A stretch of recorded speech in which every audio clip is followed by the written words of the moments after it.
नागपुर में इन दिनों श्रद्धा और अंधश्रद्धा को लेकर बड़ा विवाद खड़ा हो गया है। धीरेन्द्र कृष्ण शास्त्री और अंधश्रद्धा निर्मूलन समिति के कार्याध्यक्ष श्याम मानव के बीच तीखी बहस छिड़ गई है। दूसरी ओर श्याम मानव ने इस चुनौती को स्वीकार करते हुए चमत्कार सिद्ध करने से पहले घोषित 30 लाख रुपए के इनाम को बढ़ाकर 80 लाख रुपए कर दिया है। उन्होंने शर्त रखी कि धीरेन्द्र शास्त्री को किसी भी व्यक्ति का नाम, मोबाइल नंबर और उसके घर की जानकारी सटीक बतानी होगी। साथ ही पत्रकारों के सामने अनजान लोगों की पहचान करनी होगी। मानव ने आरोप लगाया कि शास्त्री के पास कोई दिव्य शक्ति नहीं है और यह लोगों को भ्रमित करने का मामला है। इस विवाद ने नागपुर समेत पूरे राज्य में बहस छेड़ दी है। जहां एक और आस्था का मुद्दा है, वहीं दूसरी ओर वैज्ञानिक दृष्टिकोण और अंधविश्वास के खिलाफ आवाज। बेसिकली धीरेन्द्र कृष्ण महाराज चैलेंज स्वीकार नहीं रहे हैं, चैलेंज से भाग रहे हैं। क्योंकि दिव्य दरबार में इन चीजों को जांचा नहीं जा सकता है। चैलेंज क्या है कि उनका दावा है कि उनके सामने जब भक्त आता है तो उसका नाम, उनके पिताजी का नाम, उनका सरनेम, उनका टेलीफोन नंबर और उनका उम्र वो बता सकते हैं। दिव्य दरबार में इन चीजों को मैं कैसे कंट्रोल करूंगा? पहले से ये जानकारी उन तक नहीं पहुंचूंगी, ये कैसा देखूंगा मैं? किस आधार पर मैं कंट्रोल कर पाऊंगा? क्योंकि इस ढंग की बदमाशियां, ठगी जो की जाती है, कई बाबाओं की मैंने एक्सपोज किया है, उनको उजागर किया है, उनको पकड़ा है। इसलिए मैं जानता हूं कि ये जानकारी पहुंचाने के अलग अलग तरीके हो सकते हैं और वो सभी मार्ग बंद करना ये पहला मेरा काम होता है। इसलिए उनको चैलेंज दिया गया था। आज नहीं ये चैलेंज दिया जा रहा है, 9 जनवरी 2023 को ये चैलेंज दिया गया था। बार बार ये रिपीट किया गया है, उनको रजिस्टर पोर्ट से भेजा गया है। अब अभी भी 3-4 दिन पहले मैंने नागपुर में प्रेस कॉन्फ्रेंस ली, उसमें ये फिर से उनकी प्रतियां बांटी गई हैं। ये वही चैलेंज है जो 9 जनवरी 2023 को दिया गया था। इस चैलेंज में केवल एक परिवर्तन है, प्राइस की रकम पहले 30 लाख रुपए थी, अब 80 लाख रुपए हो गई है। बाकी शर्तें वही है, सभी वही है। चैलेंज कितना आसान है कि भाई नागपुर के पत्रकार संघ के सामने, जो नाम मेरा है, पत्रकार संघ कोई मेरा नहीं है ना धीरेन्द्र कृष्ण महाराज का है, एक तटस्थ जगह है जहां पर पत्रकारों के सामने, आपके सामने मैं 10 व्यक्ति हाजिर करूंगा। उनके नाम, पिताजी का नाम, सरनेम, उनकी उम्र और टेलीफोन नंबर आपको बताना है।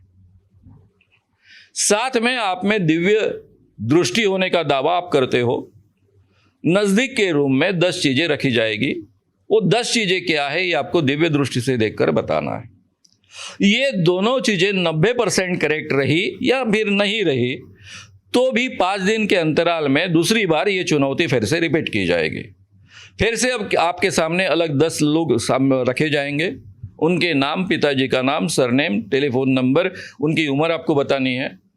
10 चीज़ें दूसरे रूम में रखी जाएगी, वो 10 चीज़ें आपको बतानी है। ये दोनों बार अगर आप 90% करेक्ट भी बता पाए, 100% की आवश्यकता नहीं, 90% भी करेक्ट बता पाए तो आप में दिव्य शक्ति है, आप में दिव्य दृष्टि की शक्ति है, ऐसा माना जाएगा। आपको 80 लाख रुपए का पारितोषिक दिया जाएगा। हालांकि हमारी शर्त ऐसी होती है कि 80 लाख का प्राइज अगर आपको प्राप्त करना है तो 8 लाख रुपए पहले आपको डिपॉजिट रखने होते हैं। आप चुनौती हार जाते हो तो ये 8 लाख रुपए डिपॉजिट जो होता है वो जब्त हो जाता है, अखिल भारतीय अंधश्रद्धा निर्मूलन समिति के बैंक अकाउंट में जमा होता है।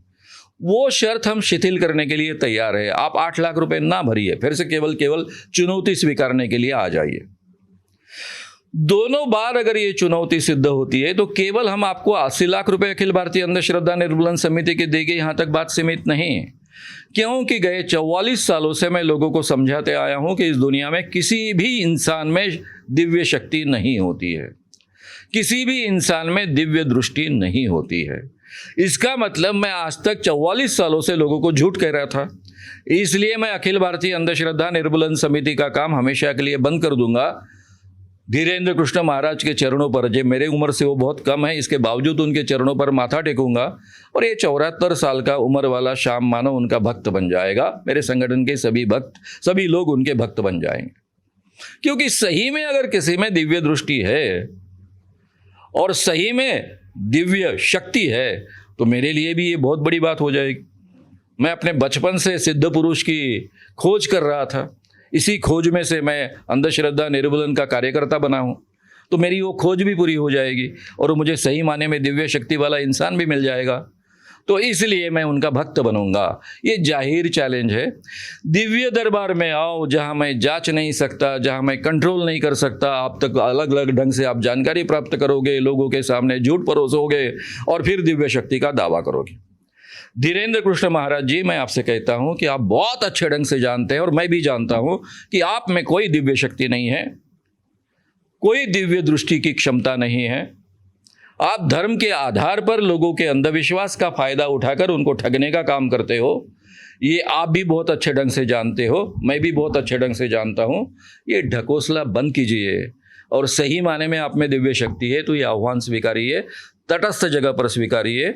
मुख्यमंत्री देवेंद्र जी फडणवीस आपकी सुरक्षा से लेकर हर चीज की पूरी तरह से केयर लेंगे, उसके बारे में कोई चिंता मत रखिए। हिम्मत कीजिए, आगे आइए, चुनौती स्वीकारिए, दूध का दूध पानी का पानी सिद्ध कीजिए। फिर से दिव्य दरबार में आओ और मेरे तमाशा में शामिल हो। इस ढंग से चुनौती से भागने वाले स्टेटमेंट फिर से मत दीजिए।